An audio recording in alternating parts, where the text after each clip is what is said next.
Sa'yo ba itong uniform na mo? Hindi, sa'yo na yan. Sa kanila pa, di ba?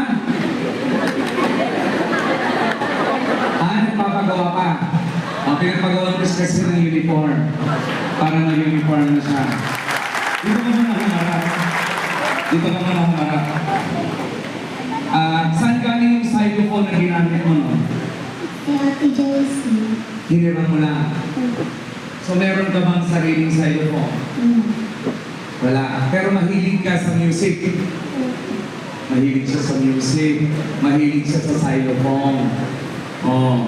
So nangangarap ka bang may sarili ng xylophone? Magpalikod ka.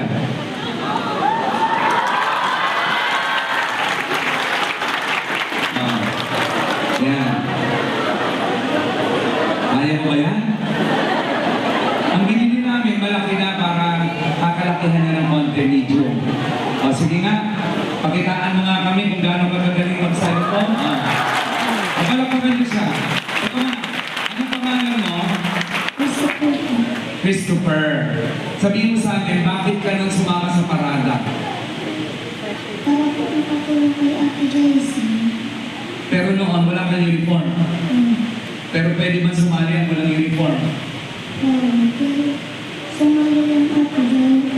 Si Ate Joyce kasi may magbibigay sa kanya. So, gusto mo lang sumali kasi gusto mo kasali ka sa banda.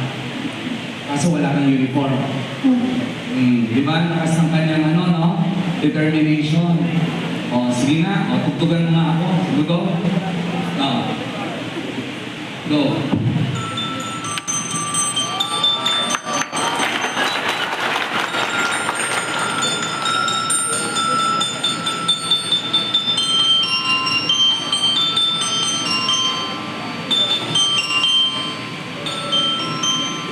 Ano yun? Anong kanta yun? D1. O ba't isa lang ginagamit mo? Di ba dalawa dapat ang ginagamit? Ano yung tinugtog mo doon sa parada? O paano yun? Sige nga. Pakita mo nga sa akin yung tinugtog mo doon sa parada.